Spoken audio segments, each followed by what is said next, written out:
Hey, thanks for being here. Today, I feel like it's going to be a little different.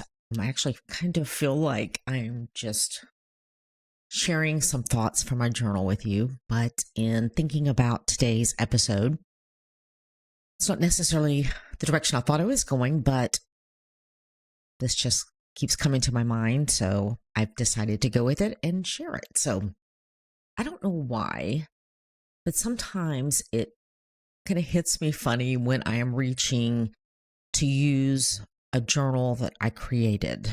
And I don't know if it's because it's something that I've made available for others to purchase, but sometimes when I'm reaching for it, and it's not every time, but I don't know.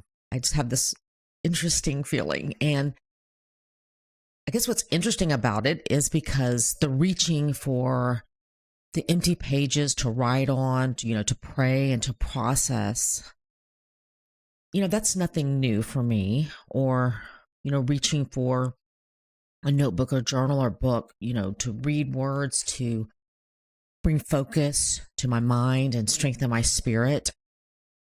That's not new or something unusual for me. Maybe it's knowing that some of you are reaching for those same pages too. I don't know, but I started thinking earlier that I've noticed that these feelings sometimes come up when I'm reaching for it, not out of a daily practice or rhythm, but when I'm reaching out for it out of a feeling of longing and need.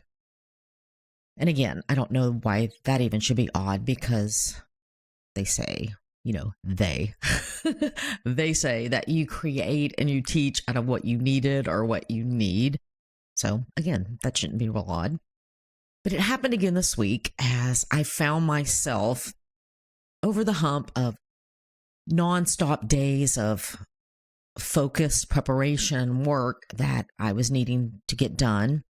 One of those things in the middle of it was preparing for our family Thanksgiving gathering. And those times when you have several things that run together that you have to get done, and you just kind of put your head down and you keep moving through each task and each activity and each thing that you're doing, knowing that at some point you're going to come to the end and then you'll be able to take a deep breath and just exhale.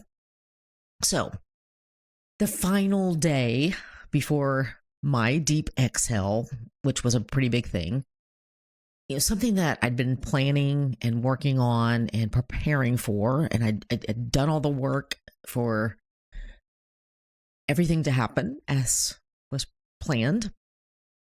At the end of that day, I came to realize that there had been a tech issue and that none of the work and recording and all the stuff, nothing had been saved. So I could feel my brain, refusing to take in that reality, finding out that information. And I could feel myself just trying to distract myself of like, I don't want to take that in, because when I would start to take it in, I literally felt like I wanted to throw up. So the rest of the evening after learning that, my mind, it was often on bombarded with thoughts of, trying to understand why and how did this happen. And, I knew that it was pointless to dwell on that and to be frustrated about it because that wasn't going to change anything. And I also knew that I was tired. And, I definitely was fighting feeling sorry for myself after working and doing all the preparation. I was fighting the feelings of feeling like that it was all for nothing. So when I woke up the next morning, I went outside to watch the sun coming up. And when I walked back into the house, I knew that before I did anything else, that I needed to focus my head and my heart. And I found myself reaching for my autumn journal. And I opened it up to this week's weekly focus, which I remembered what it was as I was opening it up, that it's peace. And I had the thought as I saw that page of wow, just what I need. And so sat down and I reread the words that I had written many months before, and I allowed them to pour over my frustrated heart and my frustrated emotions. And I actually think I reread the page several times, just wanting to linger and to sit in the scripture of Philippians 4 from the Message that said, don't fret or worry. Instead of worrying, pray.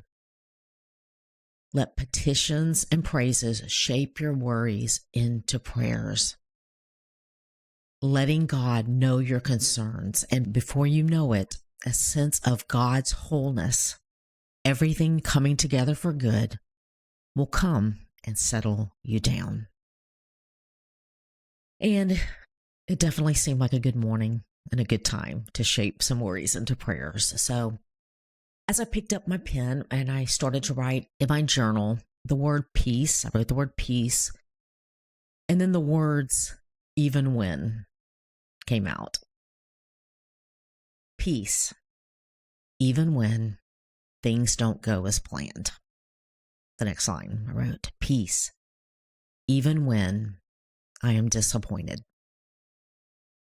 Peace, even when I make mistakes.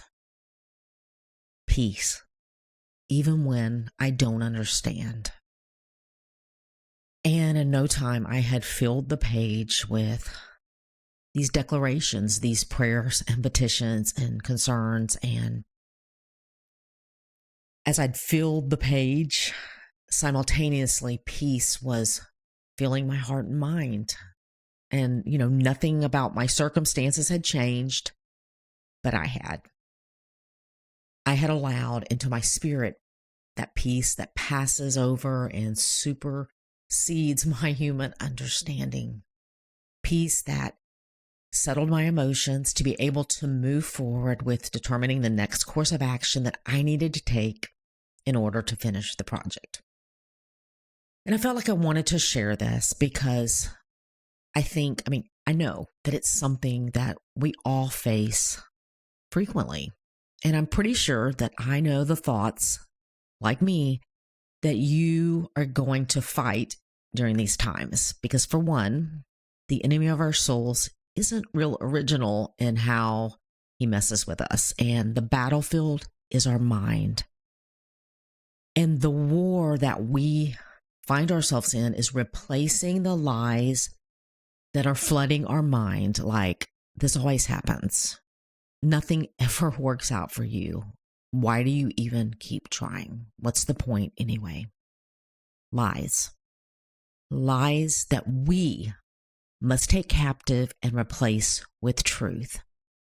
And here's the thing I want you to hear. No one is going to do this for you.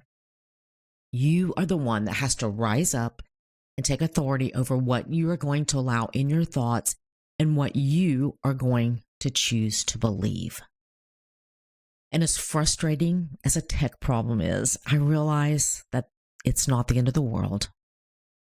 And that many of you listening are feeling anxious, and your disappointment is far greater than having to reschedule and redo a project.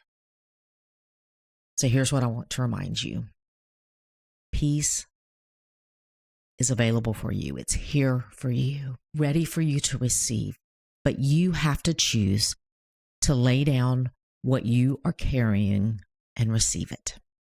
And you might have to lay down and choose to receive every hour to remain in peace. Do it. Whatever it takes.